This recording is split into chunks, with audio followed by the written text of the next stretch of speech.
ये आकाशवाणी है। सुकरात आज प्रस्तुत है पीजे एंटनी का लिखा ये मलयालम नाटक। नाट्य रूपांतर किया है N.E. विश्वनाथ अय्यर ने और निर्देशक हैं दीनानाथ। तो आइए सुनते हैं ये नाटक सुकरात।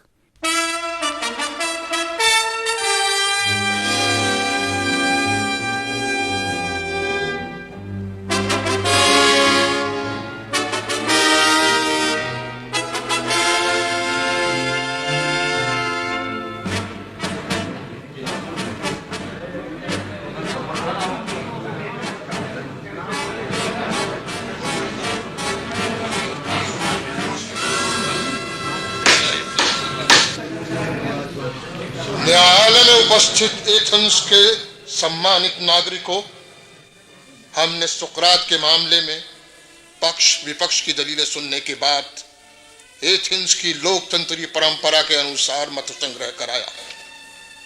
सुकरात के पक्ष में 220 नागरिकों ने और विपक्ष में 281 नागरिकों ने मत दिया। इस प्रकार 61 के बहुमत ने सुकरात को अपराधी ठहराया है। अतः न्यायाधीश के रूप में हम आर्कन सुकरात को मौत की सजा देते हैं।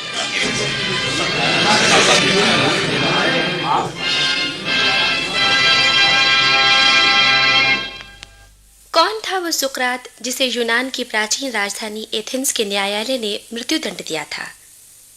वो था यूनान का एक महान दार्शनिक, यूनान के एक दूसरे महान दार्शनिक प्लेटो का गुरु। सुकरात का पूरा परिचय पाने के लिए हमें सदियों के कुहासे को पार करके यूनान के ईसा पूर्व युग में पहुंचना होगा। सुकरात, जिसे यूरोपीय भाषाओं में सोक्रेटिस भी कहा जाता है, उनका जन्म एथेंस के एक गरीब शिल्पकार के घर में ईसा पूर्व सन 469 में हुआ था। प्रारंभ में उसने अपने खानदानी पेशे को अपनाया, फिर वो सेना में भर्ती हुआ और फिर वो अपने बच्चों के साथ एक सामान्य नागरिक की तरह एथेंस में रहने लगा। उसने सत्य की खोज को अपने जीवन का लक्ष्य बनाया। यूनानी इतिहास का ये वो युग था जब वहां असंख्य देवी देवताओं की सत्ता में विश्वास करने वाले और जादू टोने की मदद से भविष्यवाणियां करने वाले धर्म गुरुओं का बोलबाला था।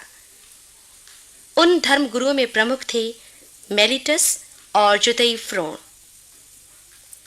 दोनों ही तार्किक शैली से सत्य की खोज करने वाले सुकरात से नाराज थे।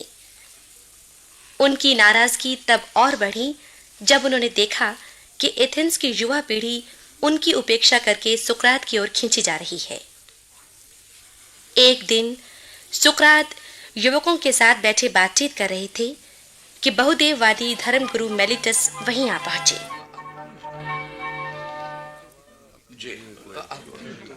अरे वो बुढ़ा मेलिटस इधर ही चला आ रहा है। हाँ। मैं एथेंस के धर्मगुरु मेलिटस का स्वागत करता हूँ। सुकरात, अच्छा हुआ आज तुमसे इन युवकों के सामने भेंट हो गई। कहिए। एथेंस के एक अनुभवी नागरिक होने के नाते आपका कर्तव्य है कि आप युवकों को सही मार्ग दिखाएं। उल्टे आप इन्हें कुमार्ग पर ले जा रहे हैं। मेलिटस महोदय, आप अपनी बात जरा साफ साफ कहिए। मेरा मतलब है कि आप इन युवकों के मन में देवताओं के प्रति भक्ति भाव पैदा कीजिए और पुण्य की ओर ले जाइए। आपने ठीक कहा, इन युवकों को पुण्य की ओर ले जाना चाहिए, लेकिन इससे पहले इन्हें समझाना होगा कि पुण्य क्या है और पाप क्या है। कृपया आप बताएं। क्या अपने आप को दार्शनिक कहने वाला सुकरात नहीं जानता पाप और पुण्य की परिभाषा? अगर जानता तो आपसे क्यों पूछता? लगता है आप मेरा मजाक उड़ा रहे हैं। नहीं मेलिटस महोदय, नहीं, किसी का मजाक उड़ाने की मेरी आदत नहीं है। मैं तो जिज्ञासु हूँ। मैं हर किसी से कुछ न कुछ सीखने की, जानने की कोशिश करता हूँ। अच्छा, आप पाप को छोड़िए, आप कृपया पुण्य का अर्थ ही बताइए। बताता हूँ, अभी बताता हूँ। पुण्य का अर्थ है, मतलब ये कि पुण्य उसे कहते हैं, मतलब ये कि पुण्य का अर्थ है पुण्य। बदतमीज लड़को, मुझ पर हंस रहे हो? हाँ हाँ, क्यों न हंसोगे, इस सुकरात के चेले हो ना। अरे भाई, गुरुजनों की बात पर हंसना नहीं चाहिए। हाँ तो मेलिटस महोदय, आपने बताया कि पुण्य का अर्थ पुण्य ही है। मैं पूछता हूँ कि पुण्य है क्या? पुण्य क्या है, अभी मैं समझाता हूँ। पुण्य का मतलब है कि यानी कि वो काम जो देवताओं को पसंद हो। मैं समझ गया। जिस काम को देवता पसंद करें वो पुण्य है, और जिसे पसंद ना करें वो पाप है। हाँ हाँ, यही। लेकिन मेलिटस महोदय, पाप पुण्य की ये परिभाषा जान लेने के बाद मन में एक शंका पैदा हुई है। शंका? कैसी शंका? हमारे देवता आपस में कभी कभी झगड़ा करते हैं ना? हाँ। झगड़े का कारण मतभेद है ना? हाँ। जब एक की पसंद दूसरे की नापसंद हो तभी मतभेद पैदा होता है ना? हाँ। धन्यवाद, आपने इतना तो स्वीकार किया। अब मैं अपनी शंका प्रस्तुत करता हूँ।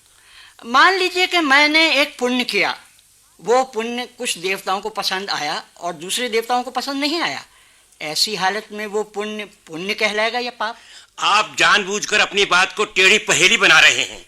मैं तुम्हारी सब चालें। मित्रवर, आप क्यों नाराज होते हैं? क्या मैंने कुछ गलत कहा? मैं तो जिज्ञासु के रूप में जानना चाहता हूँ कि... मुझे और कुछ नहीं कहना है। मैं इतना जानता हूँ कि पुण्य पवित्र है, देवता पुण्य को पसंद करते हैं। पुण्य पवित्र है, ठीक। देवता उसे पसंद करते हैं, ठीक। अब मेरा प्रश्न है कि क्या पुण्य की पवित्रता के कारण देवता उसे पसंद करते हैं या देवताओं के पसंद करने के कारण वो पवित्र होता है? आपका प्रश्न मेरी समझ में बिल्कुल नहीं आ रहा है, आप ही बताइए। तो मैं ही बताता हूँ। पुण्य ना पवित्र होता है ना अपवित्र। देवताओं के लिए पुण्य की कोई जरूरत नहीं होती। आप समझते हैं कि आपका कथन ही सत्य है? मैंने कभी ऐसा नहीं समझा है। मुझे ये गलत फहमी भी नहीं कि हम में से कोई सत्य का अर्थ बता सकता है। जो कुछ मैं कहता हूँ वो मेरी सम्मति है। सम्मति और सत्य दोनों भिन्न भिन्न है। एक उदाहरण लीजिए। मान ले अंधेरे में खड़े आप बताते हैं कि उधर दूर सामने दिखने वाली चीज एक छोटा घर है। मैं कहता हूँ कि वो चट्टान है। निकट जाकर देखने पर पता चला कि वो न घर है न चट्टान, वो एक पेड़ है। हम दोनों जो कहते थे वो हमारी सम्मति थी। प्रत्यक्ष बात ही सत्य है। उसी तरह सम्मतियों के जरिए सत्य तक पहुंचने का प्रयत्न ही कर रहा हूं मैं। तुम खाक प्रयत्न कर रहे हो। मैं तो समझता हूँ कि तुम इन युवकों पर ही नहीं, पूरे यूनान देश पर ही कहर ढा रहे हो।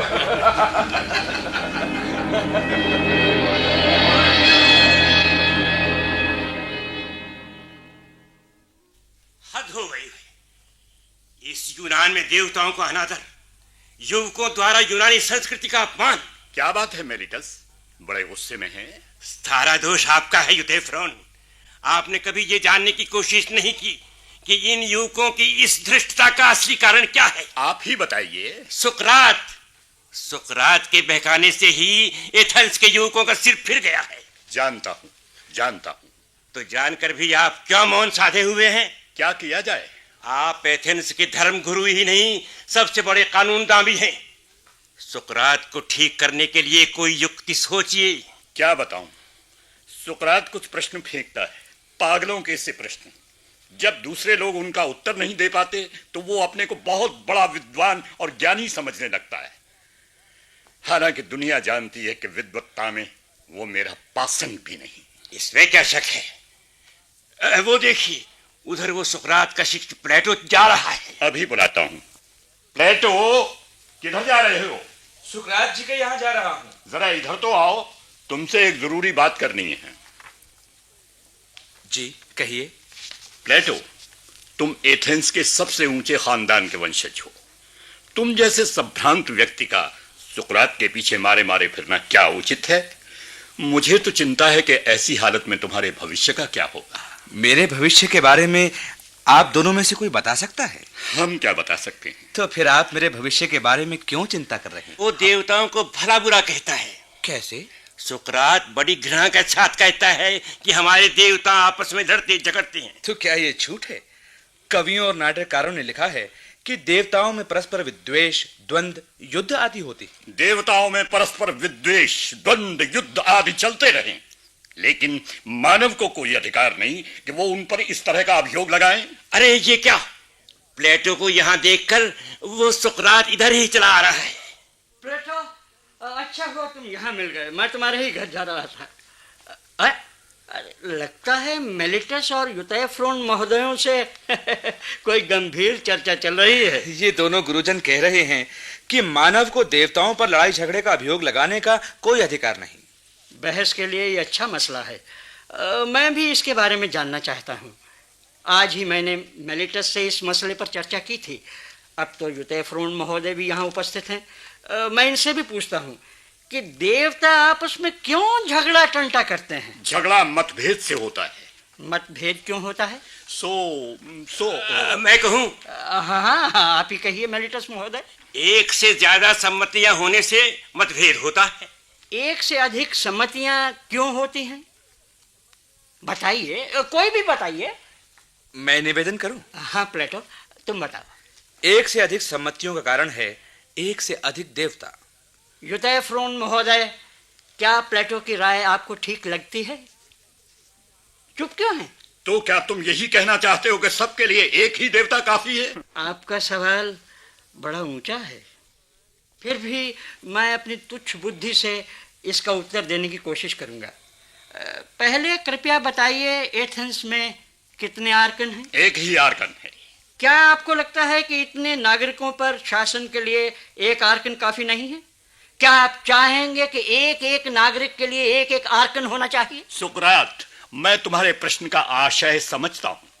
पीढ़ियों से हम जिन हजारों देवताओं के प्रति आस्था रखते आए हैं, तुम उन्हें तिरस्कृत कर केवल एकमात्र देवता को स्वीकार करने का उपदेश दे रहे हो। लेकिन मैं समझ नहीं पा रहा कि वो देवता कौन है। यूथेफ्रोन महोदय, क्या आपको मालूम है कि आप कौन हैं? मैं एक मानव हूं। मानव का अर्थ क्या है? मैं बताता हूँ, हाथ पांव आदि अंगों वाला जीव। हाथ पांव तो जानवरों के भी होते हैं। मैंने तो केवल मानव के बारे में पूछा था। मैं उसके बारे में नहीं जानता। तो फिर आप ईश्वर को कैसे जानेंगे? पहले आप अपने को पहचाने, तब समझ सकेंगे कि ईश्वर क्या है। मेरा मत गलत भी हो सकता है, सही भी हो सकता है, लेकिन पहले यह तय होना चाहिए कि गलत क्या है और सही क्या है। ऐसी बेसिर पैर की बातों पर सोचने के लिए हमारे पास फालतू समय नहीं है।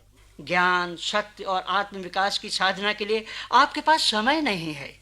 महत्वपूर्ण बातों को आप बेसिर पैर की बातें मानते हैं और मामूली बातों को अधिक महत्व देते हैं। अच्छा, अब मुझे आज्ञा दीजिए। आओ प्लेटो। चल। यूथेफ्रोन महोदय, आप चुप क्यों हैं?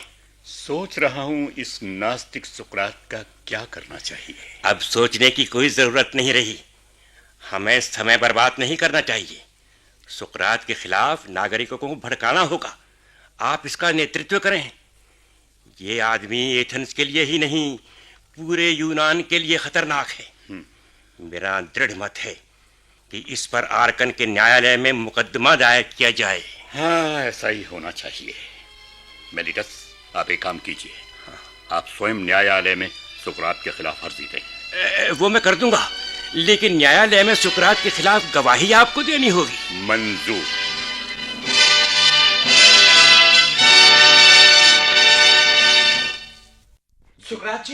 सुकरात जी।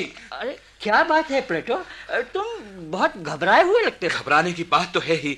शहर भर में खबर फैल गई है कि आर्कन के न्यायालय में आप पर मुकदमा दायर कर दिया गया है। शहर की दीवारों पर जगह जगह लिखा है, सुकरात को मार डालो। क्या? हाँ, मुझे पहले ही इसका डर था। एथेंस के नागरिक यदि समझते हैं कि शहर की भलाई के लिए मेरा मरना आवश्यक है, तो इसमें डरने की क्या बात है? मेरा एक सुझाव है सुकरात महोदय, इस मुसीबत से बचने के लिए फौरन एथेंस से बाहर कहीं चले जाएं। क्या क्रीटो नहीं जानते कि मैं कायर नहीं हूँ? वो तो ठीक है महोदय, लेकिन ये न भूलिए कि आपके एथेंस में इतने शत्रु हैं कि वे आपको हानि पहुंचा सकते हैं। न्यायालय में अभियोग प्रस्तुत करने वाला मेलिटस है। वो बहुत से नागरिकों को अपने पक्ष में लाने में सफल हुआ है। मैं जानता हूं कि मेरी स्पष्टवादिता लोगों को मेरा दुश्मन बनाती है। क्या आप लोगों की राय है कि शत्रुता के भय से मैं अपने मन की बात ना कहूं? जरूर कहें। अरे बुढ़े, अपनी चंडाल चौकड़ी फिर जमा कर बैठ गया। इन्हीं नासपीटों ने तुझे निखट्टू बनाया है। अरे भागो यहाँ से, मैं अभी तुम सबको भगाने का बंदोबस्त करती हूँ। सुकरात महोदय, क्या न्यायालय के मुकदमे की बात आपकी पत्नी को बता दी जाए? नहीं, अभी नहीं। क्यों? वो मुझसे लड़ती झगड़ती जरूर रहती है, लेकिन अगर उसे मालूम हो जाए कि मुझ पर कोई आफत टूटने वाली है तो वो निश्चय ही दुखी होगी। तो जल्दी से इस आफत को टालने की कोई तरकीब सोची जाए। मैं कानूनदा लिसियास महोदय से मिलकर आ रहा हूँ। न्यायालय के लिए आपका बयान तैयार करने का कार्य उन्हें सौंप दिया है। लिसियास बहुत अच्छे वक्ता हैं। उनका तैयार किया बयान आपको न्यायालय के दंड से बचा लेगा।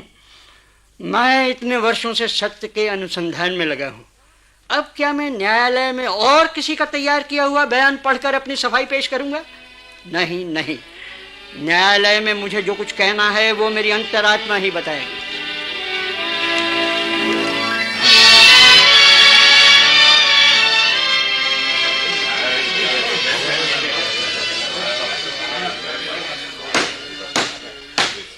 एथेंस के नागरिकों, आर्कन की हैसियत से मैंने और आप सब ने सुकरात के खिलाफ मेलिटस महोदय की दलीलें सुन ली हैं।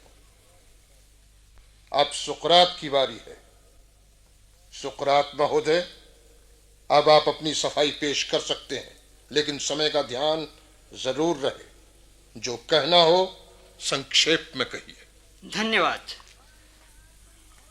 तो माननीय आर्कन महोदय, मेरा प्रथम निवेदन है कि मेरे खिलाफ मेलिटस महोदय ने जो ये अभियोग लगाए हैं उनमें कोई भी सही नहीं है। शांत। सुकरात, अगर ऐसी बात है तो आपके विरुद्ध इतने सारे अभियोग कैसे लगाए गए? मैं माननीय आर्कन महोदय से जिरह की इजाजत चाहूंगा। इजाजत है मेलिटस महोदय।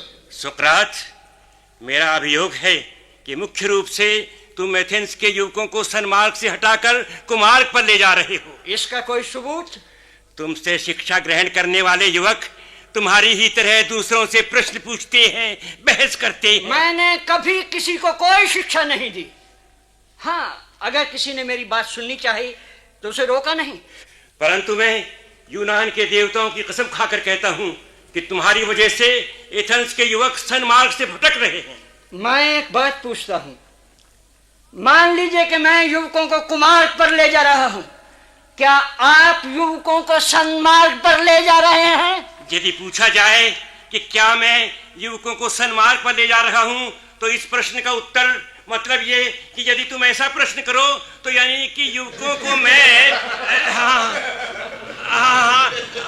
युवकों को मैं सन्मार्ग पर ले जा रहा हूँ। लेकिन यहाँ उपस्थित और सब लोग क्या युवकों को सन्मार्ग पर ले जा रहे हैं? हाँ, निश्चय। अफसोस की बात है, इतने सारे लोगों के सम्मिलित प्रयास से भी जो युवक नहीं सुधरे, वे अकेले मेरे कारण बिगड़ रहे हैं। क्यों? ये कैसे हो रहा है? मतलब ये कि माननीय आर्कन महोदय, मुझे बोलने की अनुमति है?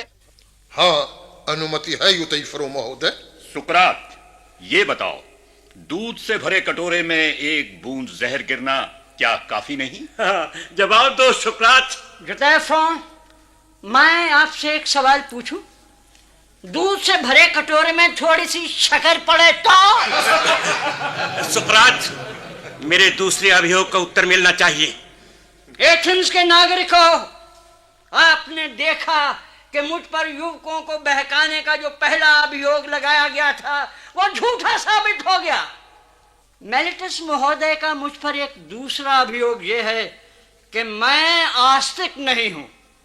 जरा बताइए, क्या मैंने कभी आपसे या आपके बच्चों से कहा है कि ईश्वर पर विश्वास मत कीजिए या ईश्वर नहीं है? मैं स्वीकार करता हूं कि तुमने इस तरह स्पष्ट नहीं कहा, लेकिन ये सच है कि तुम उल्टी सीधी बातें करके जनता की आस्तिकता को नष्ट कर रहे हो। न्यायालय में अभी पढ़े गए आपके अभियोग पत्र में एक वाक्य यह है कि मैं वर्तमान देवताओं पर विश्वास ना करने तथा अन्य कुछ देवताओं पर विश्वास करने की प्रेरणा युवकों को देता हूं, है ना? हाँ। यदि मैं अन्य कुछ देवताओं पर विश्वास करने की प्रेरणा देता हूं तो फिर मैं नास्तिक कैसे हुआ? तुम नास्तिक कैसे हुए? यानी कि तुम्हारे प्रश्न का उत्तर? आप उत्तर देने का कष्ट मत कीजिए, मैं अपने प्रश्न का स्वयं उत्तर देता हूं। मित्रों, मेलिटस महोदय के कथन का भाव यह है कि मैं सुकरात आस्तिक नहीं है, मगर मैं दावे से कहता हूं कि मैं आस्तिक हूं। आप सोचें, इन दोनों तर्कों में कैसे मेल हो सकता है? माननीय आर्कन महोदय, यहाँ एक सवाल उठता है। पूछिए यूतइफ्रो महोदय। सुकरात, क्या आप यूनान के मान्यता प्राप्त देवताओं पर विश्वास रखते हैं? मैं अपना स्पष्ट मत प्रस्तुत करता हूं। राष्ट्र ईश्वर को मान्यता नहीं देता। मेरा विश्वास है कि ईश्वर ही राष्ट्र को मान्यता देने का अधिकारी है। एथेंस के नागरिकों, सुना आपने? अब आपको सच्चाई मालूम हो गई होगी। सुकरात ने यूनान के देवताओं की ही नहीं, राष्ट्र की भी अवहेलना की है। एथेंस के नागरिकों, मित्रों, आप देख चुके कि मेलिटस अपने लगाए अभियोगों में से एक भी सच साबित नहीं कर सके। आपको यकीन हो गया होगा कि मैं बेकसूर हूं। मुझे और कुछ नहीं कहना है। अब आप ही अपना निर्णय सुनाइए। मैं अपना मामला ईश्वर और आपको सौंपता।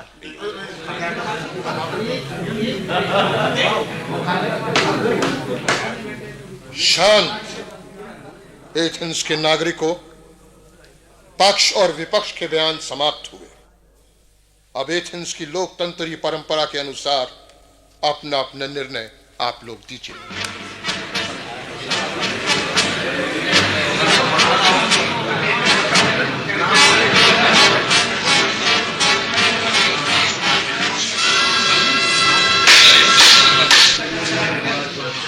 न्यायालय में उपस्थित एथेंस के सम्मानित नागरिकों, हमने सुकरात के मामले में पक्ष विपक्ष की दलीलें सुनने के बाद एथेंस की लोकतंत्री परंपरा के अनुसार मत संग्रह कराया। सुकरात के पक्ष में 220 नागरिकों ने और विपक्ष में 281 नागरिकों ने मत दिया। इस प्रकार 61 के बहुमत ने सुकरात को अपराधी ठहराया है। अतः न्यायाधीश के रूप में हम आर्कन सुकरात को मौत की सजा देते हैं।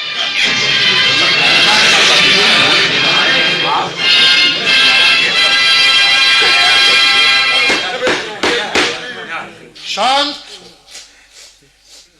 न्यायालय के इस फैसले के खिलाफ यदि सुकरात कुछ कहना चाहें तो कह सकते हैं। मुझे कुछ नहीं कहना है। मैं ये मृत्यु दंड पाने वाला पहला व्यक्ति नहीं। इस संसार में जिस किसी ने भी निर्भय होकर सच बोलने का साहस किया, उसे यही दंड मिला है। मुझे मृत्यु का भय नहीं। वैसे मुझे अभी तक पता नहीं चला कि मुझे किस अपराध के लिए मौत की सजा दी गई है। मैंने स्वार्थ त्याग कर एथेंस के लोगों की भलाई के लिए प्रयत्न किया, अंधविश्वासों के विरुद्ध आवाज उठाई। क्या यही मेरा अपराध है? आर्कन महोदय, क्या सुकरात जैसी महान दार्शनिक की जीवन रक्षा का कोई रास्ता नहीं? यदि सुकरात अपने अपराधों के लिए क्षमा मांग लें और एथेंस के नागरिक मान जाएं, तो इनकी जान बच सकती है। मैं कह चुका हूं कि मुझे मृत्यु का भय नहीं। मैंने कोई गलत काम नहीं किया, फिर क्षमा क्यों मांगू? अच्छा, तो हम एथेंस के कानून के अनुसार सुकरात को। आर्कन महोदय, प्लेटो, क्या कहना चाहते हैं? अगर सुकरात महोदय जुर्माना अदा करें तो क्या इनकी जान बख्शी जा सकती है? हाँ। ठीक है, उनकी तरफ से मैं जुर्माना अदा करूंगा। क्या सुकरात को मंजूर है? बिल्कुल नहीं। जब मैंने कोई कसूर ही नहीं किया तो जुर्माना क्यों दिया जाए? आर्कन महोदय, आप मौत की सजा का हुक्म दीजिए। ठीक है। एथेंस के नागरिकों, मैं आर्कन सुकरात को जहर पीकर मरने की सजा का हुक्म देता हूं।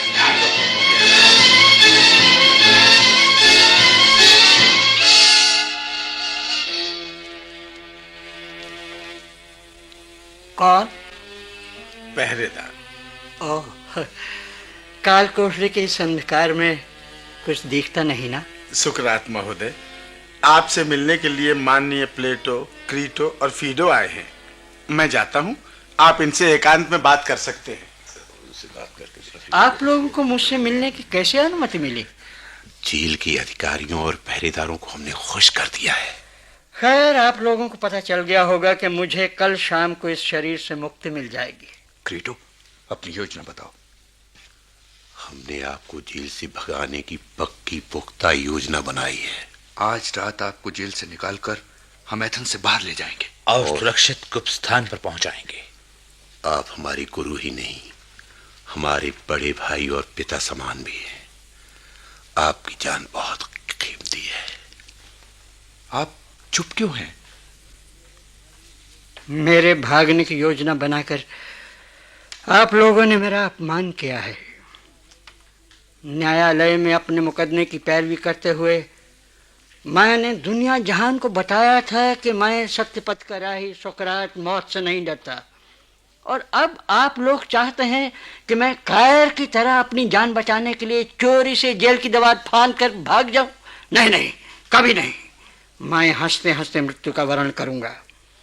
याद रखो, कोई किसी को हमेशा के लिए मौत से नहीं बचा सकता। जब तुम लोग मेरा अंतिम संस्कार करो तो ये ना सोचना कि तुम लोग सुकरात का अंतिम संस्कार कर रहे हो। सुकरात तुम लोगों में जिंदा रहेगा। ये कौन रो रहा है? आपकी पत्नी आपसे मिलने आई है। मुझे क्षमा कर दीजिए। मैंने आपको हमेशा दुख दिया। नहीं शांति, नहीं नहीं नहीं, मुझे तुमसे कोई शिकायत नहीं, बल्कि मैं तो समझता हूँ कि तुमने मेरी साधना में मेरी मदद की है। तुमसे मैं सीख सका कि धैर्य और कष्ट सहन की शक्ति क्या होती है। इस नाते मैं तुम्हारा उपकार मानता हूँ। मैं पापन क्या कहूँ? शांति, मैं तुम्हारे लिए और बच्चों के लिए कुछ भी छोड़कर नहीं जा रहा। ईश्वर पर भरोसा रखो, वही असली दाता है। प्लेटो, शांति को साथ लेकर अब तुम सब जाओ।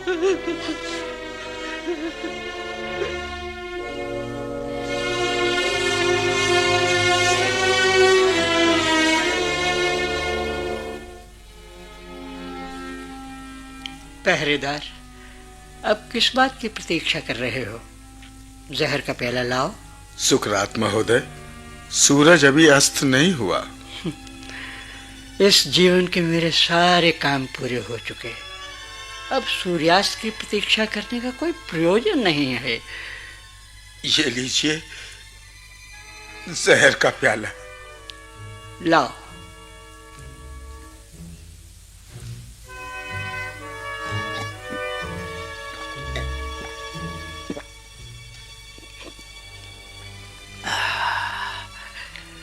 जहर पी चुका। अब आप टहलते रहें। पैरों में जब भारीपन महसूस हो तब मुझे बताइए।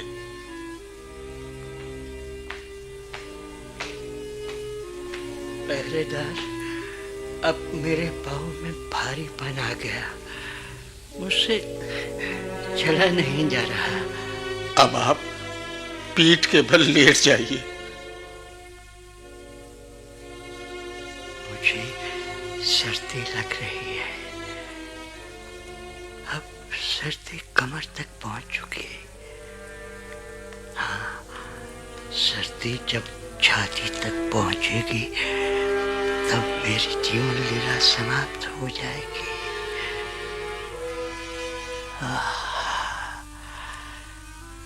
मौत कितनी सुंदर है।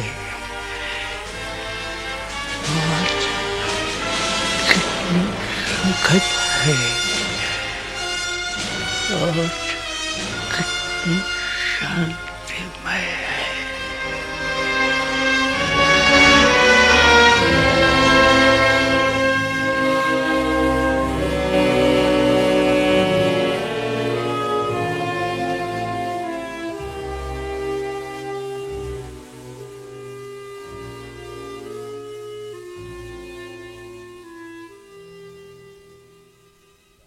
सुकरात।